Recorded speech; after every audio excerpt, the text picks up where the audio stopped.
El árbol podrido. Durante la Inquisición, los verdugos quemaban gente como si se trataban de árboles. No había piedad ni clemencia para nadie que fuera formalmente sentenciado, ya que si no fallecían durante la tortura, seguramente lo harían en las mazmorras, ahorcados o finalmente quemados. Este fue el caso de Pedro del Campo, un sevillano que vendía telas importadas. El hombre trataba de cumplir sus deberes religiosos. Tenía cuidado cuando hablaba con alguien, ya que era muy común que las personas acusaran injustamente a alguien solamente para quitársela de en medio. Por ello, Pedro trataba de no tener enemigos. Él tenía ciertas dudas acerca de lo que la iglesia les obligaba a creer, pero siempre callaba. Pedro era muy trabajador y muy hábil para los negocios. En pocos años hizo una fortuna que despertó la codicia de las autoridades del Santo Oficio, quienes empezaron a vigilar sus actos, esperando con decoro el momento en que cometiera algo que pudiera ser castigado. El hombre no conocía todos los motivos que se consideraban herejía, y pronto cayó en las manos de los inquisidores. Se le acusaba de tener una relación fuera del matrimonio, y fue mandado llamar a los tribunales del Santo Oficio. Sabía que debía hacerlo y que no podía mentir, ya que esto representaba una ofensa aún más grande. También sabía que no podía huir, pues de hacerlo, lo tratarían con mayor crueldad cuando lo detuvieran. Así que prefirió presentarse voluntariamente, pensando que se le daría el trato más benigno por ser su pecado menor, ya que no era brujo ni nada que se le pareciera. Antes de ir a cumplir su sentencia, decidió visitar a su amante. La mujer al verlo supo de inmediato que algo malo ocurría. Él, mostrándole el citatorio, dijo: «Debes huir lo antes posible». La mujer comenzó a llorar. «No te voy a dejar en estos momentos», afirmó mientras lo abrazaba. «No puedes hacer nada por mí», replicó el hombre. «Nadie puede escapar de la Santa Inquisición».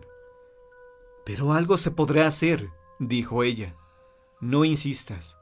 Solo tienes que huir», insistió Pedro, entregándole un sobre.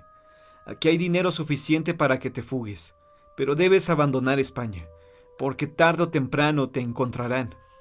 «Ven conmigo», dijo una vez más la terca mujer. Pero Pedro sabía que nunca iba a poder escapar, así que le dio un beso y se despidió para siempre de ella. Esa misma noche, al llegar a casa, Pedro le confesó a su mujer que había tenido otra relación, y que por ello el Santo Oficio lo estaba llamando a declarar. Pero su mujer, lejos de reprocharle algo, le aconsejó de buena fe que huyera, aunque fuera con aquella mujer, porque ella solo deseaba que él estuviera a salvo. «No», replicó Pedro, «te pueden torturar a ti para saber dónde estoy». «Entonces los niños y yo iremos contigo», aseguró la esposa. «No, ustedes no serán fugitivos de la justicia», concluyó Pedro. Como la cita estaba fijada para el día lunes, pasaron el fin de semana juntos, procurando no pensar en esto. Pedro amó intensamente a su esposa e hijos, y disfrutó de todo aquello que siempre estuvo a su alrededor, y él nunca contempló. Sin embargo, por las noches lloraba desconsolado en brazos de su mujer, que lejos de reprocharle algo, lo amaba con mayor intensidad. Ella acariciaba su cabeza y lloraba con él, pidiendo que nunca llegara el día fijado. El día lunes llegó, y Pedro, antes de salir de su casa, le pidió a su familia que huyera de España, que en cuanto él fuera sentenciado, ellos debían estar lejos. «Debe haber algún lugar donde puedan vivir tranquilos, sin el repudio social», dijo Pedro, sabiendo la suerte que corrían las familias de los sentenciados. Ante la mirada desconsolada de su mujer, se fue perdiendo la silueta de su marido, quien a las 9 de la mañana ya estaba frente al tribunal del Santo Oficio. Los procesados no podían decidir quién los defendería, y Pedro no sería la excepción. Por mucha riqueza que tuviera, sería tratado como a cualquier otra persona. Además de que estas personas en realidad estaban designadas para persuadir a los acusados, ya que de declararlos inocentes, estos serían juzgados también.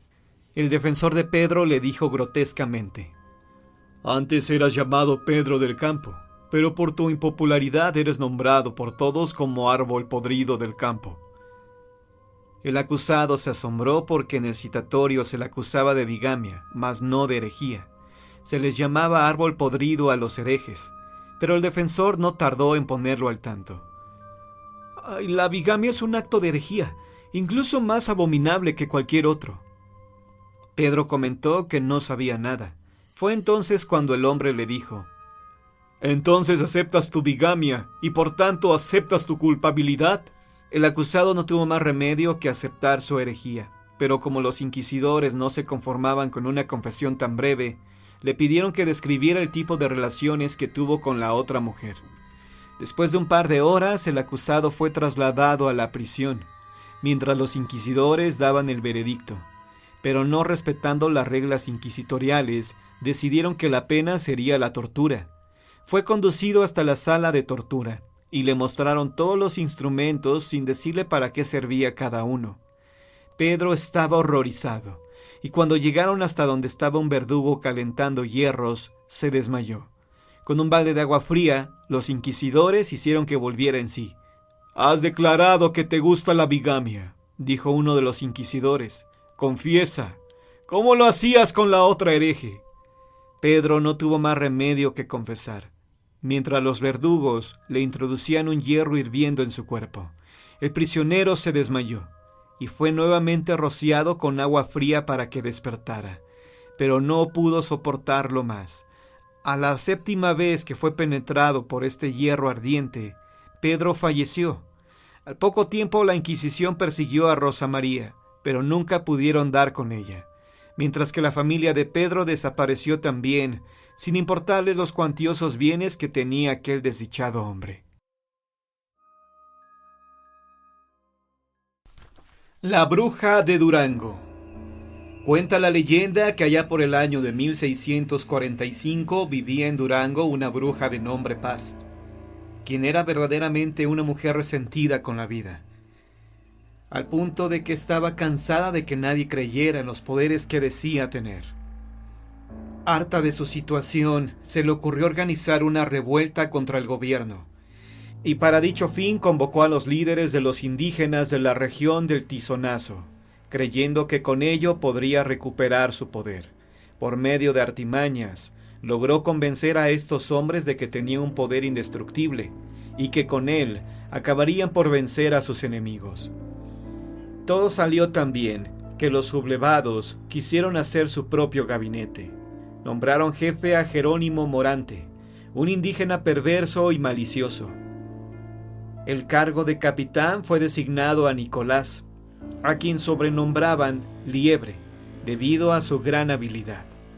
Pero el personaje más importante era Doña Paz, quien ordenaba realizar las fechorías más crueles de la región, siendo los perjudicados todos aquellos indígenas y españoles que no habían querido pertenecer a su gabinete.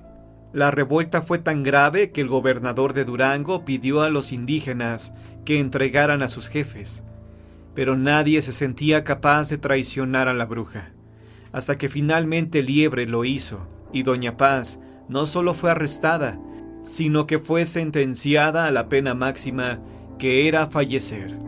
Muchos se tardaron en acordar la forma en que aplicarían el castigo contra aquella mujer. Lapidarla fue una de las primeras opiniones, mientras que otros decían que ahorcarla sería poco para ella, y otros tantos que el cortarla sería lo ideal.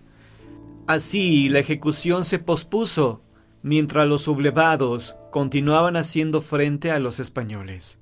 Se dice que se necesitaron grandes esfuerzos para apaciguar la revuelta, y una vez impuesta nuevamente la calma, se volvió a pensar en la manera en que sería sentenciada la bruja. El primer intento recayó en un veneno. No faltó quien asegurara que éste le propinaría una muerte atroz, pero aquella sustancia no le hizo el menor efecto. No faltó quien asegurara que éste le propinaría un deceso atroz, pero aquella sustancia no le hizo el menor efecto. También se les ocurrió darle una bebida que contuviera vidrio molido, pero el mortal líquido tampoco le hizo ningún efecto. Por tal motivo fue condenada a la horca, y se cuenta que antes de su muerte La bruja Doña Paz lanzó una maldición que cayó a todos los moradores presentes en la sentencia, y que desde aquel día había quienes la veían pasar volando, echando maldiciones, mismas que se fueron borrando con el tiempo. Y aunque esta historia es popular en Durango, no existe ningún documento que avale la autenticidad de sus hechos, pero estamos seguros que de haber sido cierta la leyenda, los pobladores de Durango se tardaron muchos años en olvidar a aquella terrible mujer.